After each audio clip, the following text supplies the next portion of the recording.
Hey everybody, today's video is very scary, so don't be scared.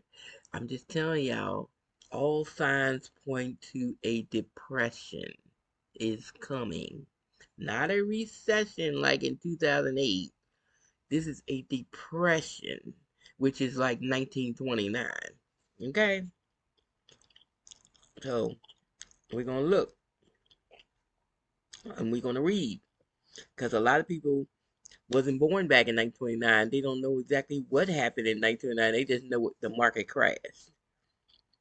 Back in 1929, the Great Depression began with massive unemployment and plummeting stock market, and a severe downturn in industrial production that impacted lives globally for over a decade. 10 daggone years. Okay? It wasn't over that quick. Okay?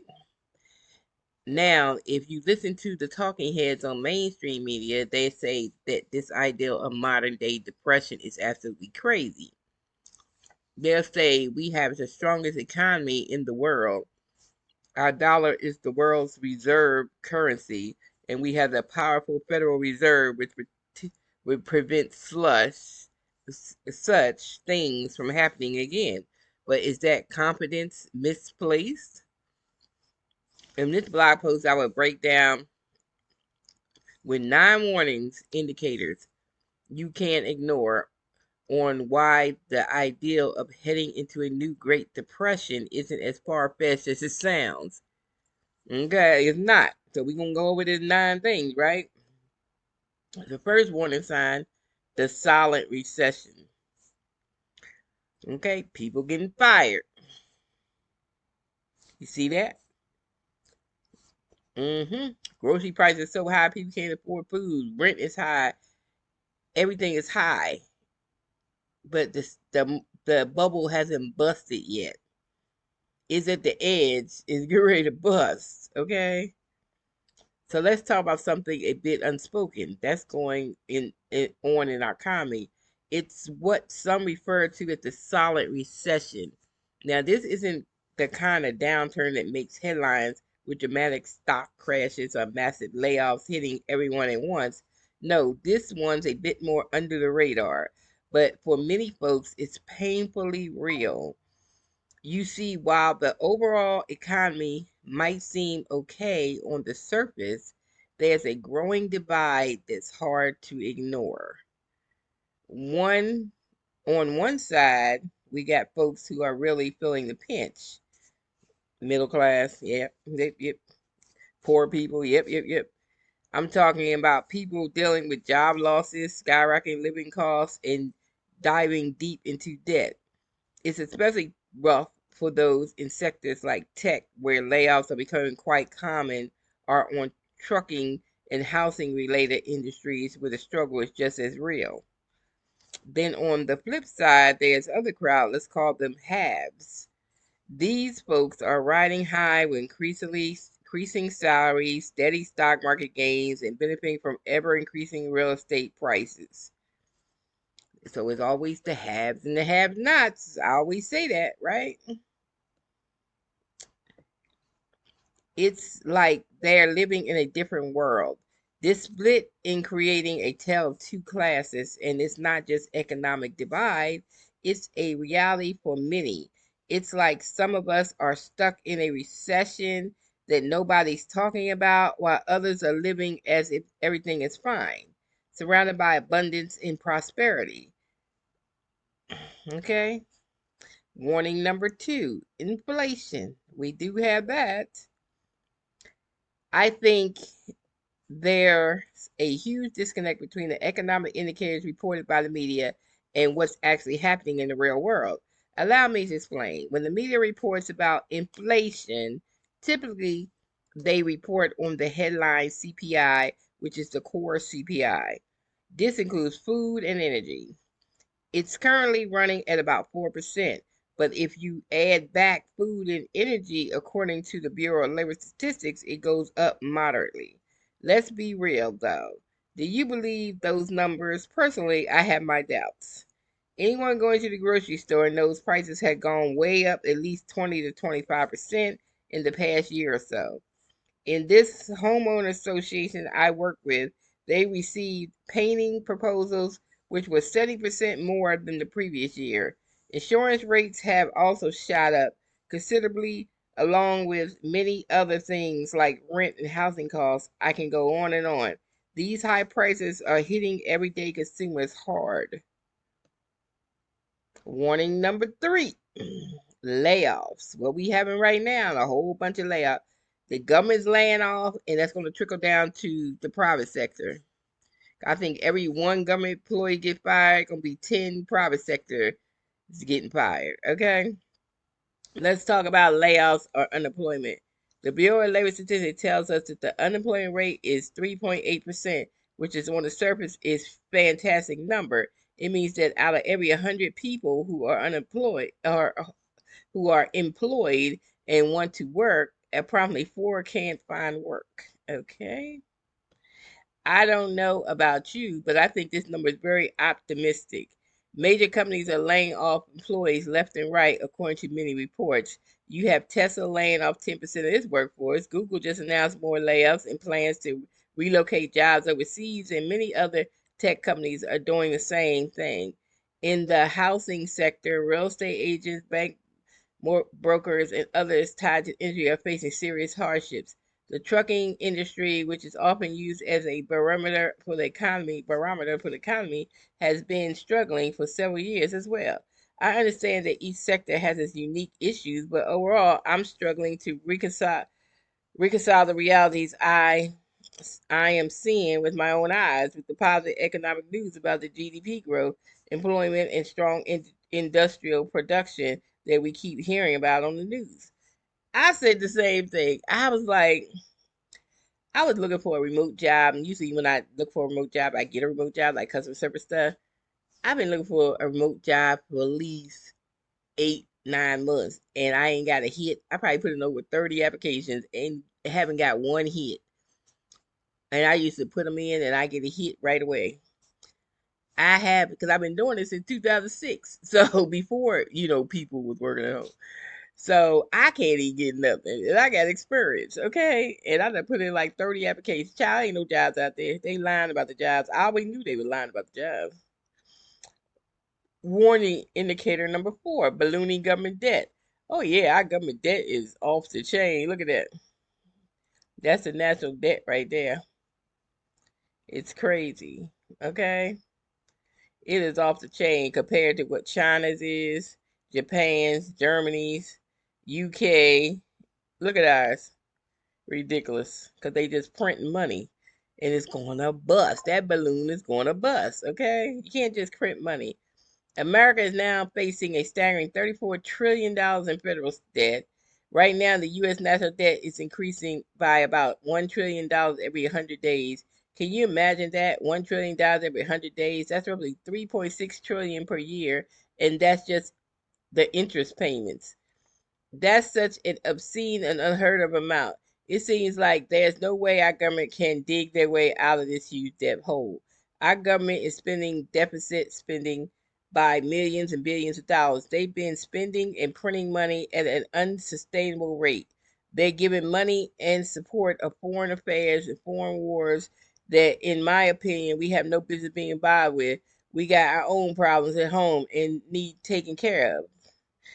We're now seeing a real world impact of huge federal debt load. The U.S. government is borrowing more money than investors are willing to lend, so it has to pay higher interest rates to attract lenders. This increase its rates makes loans more expensive for everyone else, including consumers and businesses. Damn, our debt is crazy. Oh yeah, we owe China a lot of money. Okay, warning indicator number 5, US dollar and gold. Y'all notice gold prices been high as heck. Gold price almost 3 times. Let me look. We gonna go look real quick. Cause gold been up, child. Let me go. Let me go. Let me get over here. Trading view. We gonna look at the price of gold today because I didn't look today. But it was almost at $3,000 a share. I know it was at 2,900 the other day. So we're gonna look today and see where gold is, because this correlates with what this one is talking about. Because gold been going up, y'all. Gold ain't been that high. They stacking. They stacking because they know this economy get ready to crack. You pay attention. Pay attention. Okay? Look, 29.40 is gold right now. 29.40. Almost $3,000 a share. And gold been going up, up, up. It's been green. It's been going up. It's just been going up, right? See, look, gold edges higher as investors digest Fed's minutes. Okay, gold been going up. Why? The dollar versus the gold. The dollar grade tank. Okay, that's why gold going up. So he says right here, there are strong indications telling us that the strong U.S. dollar will now no longer keep its status as the world's reserve currency much longer. It's been devolved along with other currencies, especially against gold. Look at this chart on the gold price. It's pushing all-time highs that have never been seen before. History tells us this is a major warning signal, possibly signaling trouble for the U.S. economy. It's also not good for the U.S. dollar and other fiat currencies. If you didn't know, the U.S. dollar is what is called a fiat currency. Fiat means by agreement, essentially. The U.S. dollar is backed only by the government's promise to pay.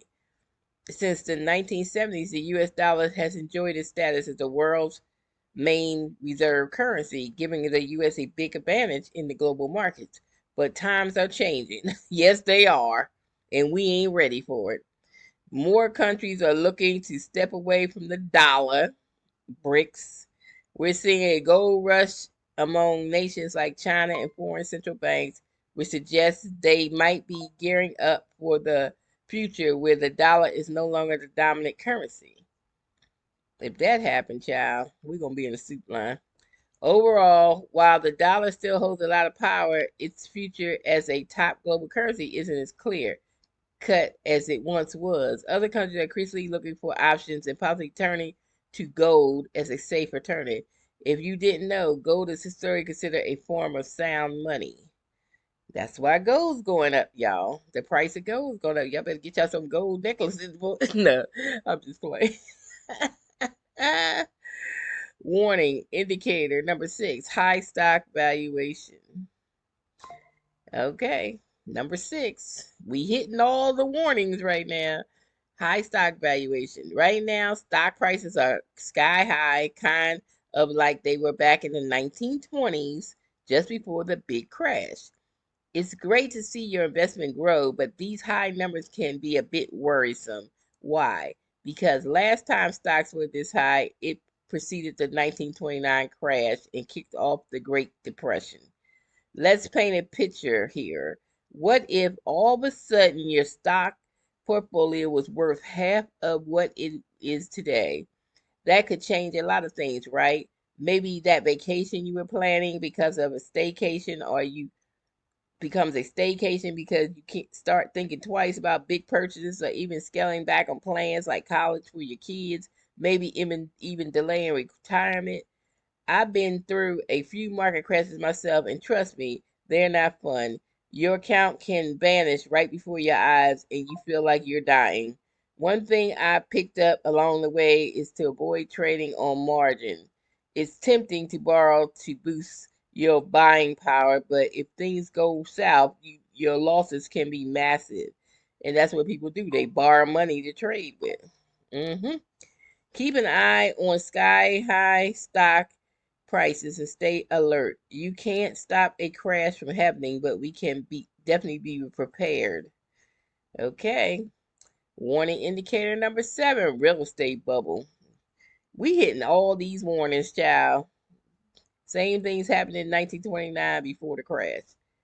You may not be aware, but in 1920s, there was a frenzied speculation in the real estate market, kind of like we're seeing today. It is especially notable in Florida, where the real estate bubble popped in 1925. This crash was preceded by excessive speculation and development. along with unrealistic rises in property values. Does this sound familiar? Yeah, that's the way it is right now. The situation, and people don't have the salary to maintain. The situation was made worse when major hurricane hit Miami in 1926, further depressing the real estate market and contributing to the financial losses that would eventually feed into the broader economic issues, ultimately leading to the Great Depression. Today, we're seeing those sky high real estate prices once again, coupled with high mortgage interest rates. All this making it very difficult for first time home buyers or any home buyer for that matter. If you wanted to make a sideways move into your same neighborhood, with higher mortgage rates, you would find yourself paying thousands more per month for the exact same place. Back then, when the bubble burst in the mid 1920s, it was a sneak peek of a crash that would hit Wall Street just a few years later. So, if we're walking down a similar path with these crazy high real estate prices and buyers stretch their limits, we got to wonder if they're setting up for another big financial fall. What's key here is understanding how intertwined the real estate market is with the broader economy. A sharp downturn in the housing market can ripple out, impacting jobs, consumer spending, and even the stock market. Yeah, that happened in 2006. Bubble bursted on them houses because all them bad loans, and that was the Great Recession. Okay, warning indicator number 8: are banks headed for trouble? Is your money actually safe in the bank? We all suppose, but recently might raise some eyebrows. Just last year, we witnessed trouble with Silicon Valley and financial institutions that primarily serve tech companies and startups. It faced a swift collapse due to sudden bank runs when depositors worried about bank solvency and rushed to withdraw their money. This panic was triggered by significant losses on bond investments and rising interest rates. This was followed closely by fall of Signature Bank, which catered to the tech and the cryptocurrency sector. Regulators quickly shut it down to prevent a wider bank crisis, making it the third largest bank failure in the U.S. history at the time. More recently, we're seeing soaring office vacancies in commercial properties, a direct result of pandemic and the shift to working from home. Companies are struggling to bring employees back to the offices, leading to high vacancies and underutilized spaces. So, who bears the financial brunt here? The commercial building owners or the banks? Or maybe both? Remember, these banks have loaned out millions, even billions, to finance these massive office buildings. If these spaces aren't used, they're sold at drastically reduced prices or worse, returns to the bank due to unpaid commercial loans. So, amidst these modern banking crises and shaking commerce real estate loans, it is important to consider how these conditions mirror past troubles in the 1900s. For example, excessively lending, lack of regulations, and inadequate crisis management by the Federal Reserve led to bank failures and ultimately the Great Depression. Could we be seeing history start to repeat itself? Let me ask you this. How secure do you feel about your money in the bank, especially with the possibility of bank failures? Well, first of all, I don't use a bank. I use my credit union and I use the online bank thing I have. And my online bank thing really has been great. I never had anybody, you know, rip me off on my card like they do on the regular banks. And I had it like 7 years and nothing happened. And Navy Federal, I have that, but I think I'm going to start get to keeping some cash on me though. I'm going to the ATM probably this weekend and give me some cash because I don't really keep cash on me because I do everything digital, whatever. I don't keep cash on me, so I was like, you know, I think I'll get some cash and keep some cash in my wallet just in case. Just in case, because if they ever have a run on the bank, you know you can't get no money because the banks don't really keep your money in the bank. Okay, they don't keep your money there. So if they have a run, they gotta find the money to pay you. They don't keep it at the bank. So yeah. And then the warning indicator number for World War IX is World War III. Let's take a hard look at what's happening around the world right now. It's pretty intense. Over in Europe, Eastern Europe, the situation between Ukraine and Russia is heating up, and there's a real chance it could pull in countries like Poland and even NATO into the mix. It's a powder keg, and that could spark something much bigger. Switching over to the Middle East, things are equally unstable. Israel has been hit by terrorist attacks, leading to severe retaliation strikes on Gaza, devastating Palestinian people, and Iran. They're firing hundreds of rockets and drones at Israel, which is pretty much an act of war. In response, Israel has fired rockets back at Iran. I'm afraid that this won't end well. Then there's Asia, China muscle flexing, and with Taiwan and its tensions with Philippines over the South China Sea are ramping up. Stakes of regions spots could be flashpoints that sets off a larger conflict. Personally, I know people in the Philippines that fear that the war with China is looming. Okay. So, what does all this mean for the global economy? Are we itching toward World War III and potentially a significant economic downturn? It's chilling thought, but with all these conflicts simmering, it's something we need to think about. Major wars can disrupt trade, fuel, inflation, and strain economies, possibly leading to a global economic turndown. Conclusion: as we explore throughout the blog post, there are striking similarities between the economic conditions of the 1920s and today's financial climate. From high stock valuations and real estate bubbles to precarious banking systems and global conflicts, the warning signs are clear. While we do have modern safeguards like the powerful Federal Reserve and mechanisms like federal regulations that weren't available before the Great Depression, no sense of retaliation is false. Let's take that federal regulations out because Trump getting rid of all the damn regulations. Okay. So what does this mean for us today? Are we possibly headed toward the Great Depression, or can our leaders navigate our way through these troubling times? What leaders? We don't have none. Are there particular economic indicators or historic lessons you think are relevant? How are today's economic challenges affecting you? Okay, so what I'm saying is the rich people be fine. Even if we had the Great Depression, they still be fine because it's people that actually made money during the Great Depression. Wait a minute, let me pull this up on Google real quick. Hold on. 1929 market crash. I'm gonna show you something. Who got rich from the 1929 market crash? Let's look at that. Some people became wealthy by betting against the stock or shorting it during the 1929 crash. These people include Percy Rockefeller, William Danforth, and Joseph P. Kennedy. See what I'm saying? So the people that play the stock market know how and got a whole lot of money know how to short the stock. So they short the stock during the whole downfall of the stock market and made money while everybody else was poor. The Kennedys was in there, Rockefeller was in there. Y'all see that, right?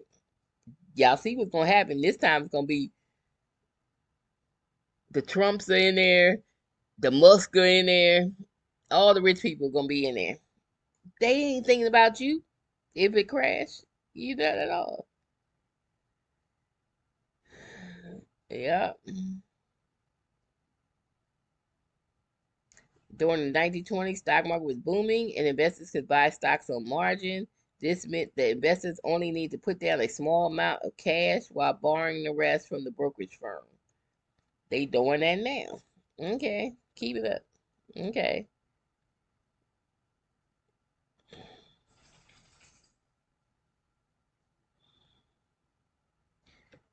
And the banks had to deal with millions of dollars in stock market loans. What?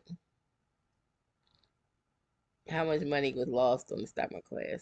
The stock market crash in 1909 resulted in loss of billions of dollars, wiping out wealth for both individuals and corporations.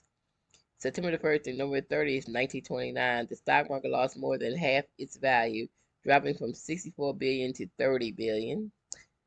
Okay. It was only in billions in 1929. Well, I guess that's a lot of money back then. It's trillions now, okay? There's gonna be a hell of a loss this time around. October 29, stocks lost nearly 16 billion or 18% of their value at the beginning of the month. By mid-November 1929, stock prices had dropped by more than one third. And by 1932, the stock market had lost an estimate of 90% of its value, which is equivalent of hundreds of billions of dollars. 90%? Damn. Between 1929 and 1932, 109,371 businesses failed. Damn. Woo, that's crazy. Who was to blame for the crash? Charles E. Mitchell, the president of National City Bank, was one of the people blamed for the 1929 stock market crash. Mitchell helped fuel the 1920s bull market by popularizing selling stock to smaller investors.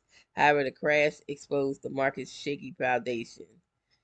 In 1929, stock market crash, also known as Black Thursday, was caused by a number of factors, including speculation, a recession, and Federal Reserve decisions. Mitchell was known as an ideal modern banking executive. He and other bankers thought stocks bought bought stocks to try to stabilize the market, but the crash continued. Senator Carter Glass said that Mitchell was responsible for the stock market crash more than any 50 men. The crash led to the Great Depression, a decade-long economic turndown. It took 10 years to come out. It was 1940 when it came out of that crash. Yeah. Okay. Yeah, we don't need that. A depression is worse than a recession. And I think we headed for a depression. A lack of economic banking safeguards public culture and value wealth and prosperity above all else, and the failure of many banks, which left customers penniless. What are they doing now? The public culture and value wealth and prosperity above anything else.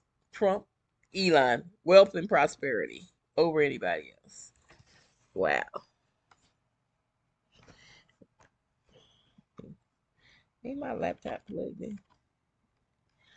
Did my dog unplug me? Snoop, why we ain't plugged in? Oh, there we go. All right. So, let's see. What jobs thrived through the Great Depression? Let's look at that.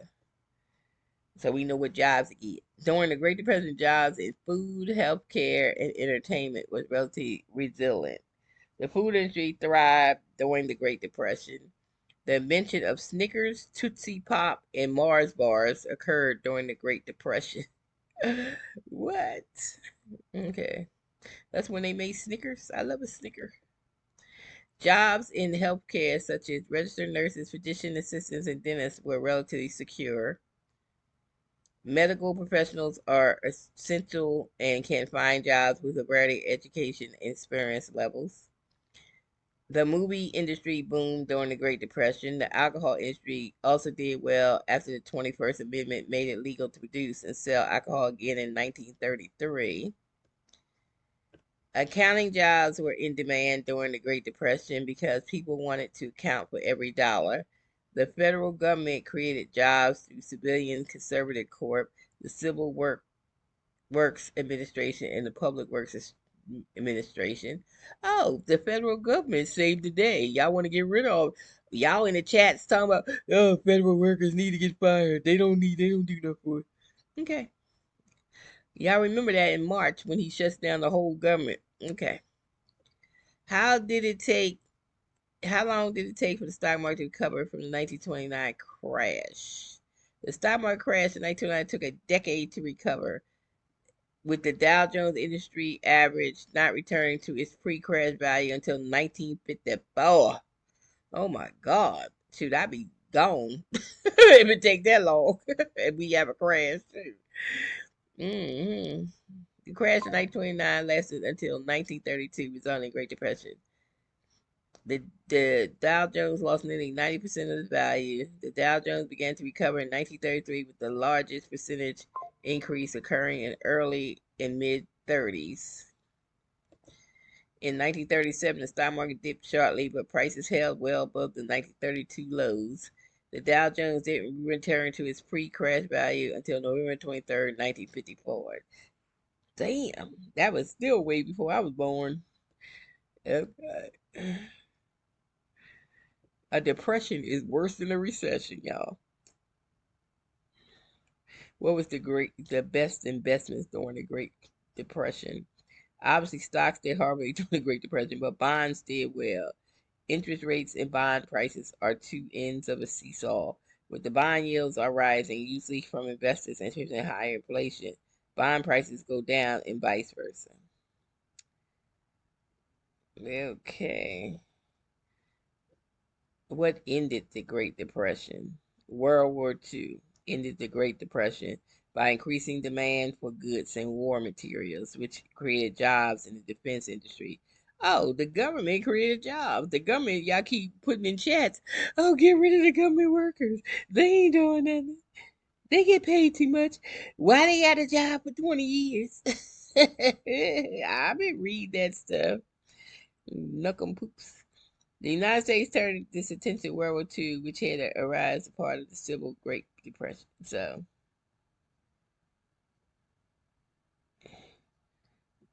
and then the Japanese attack on Pearl Harbor led us into World War II. So, and World War II is what saved America.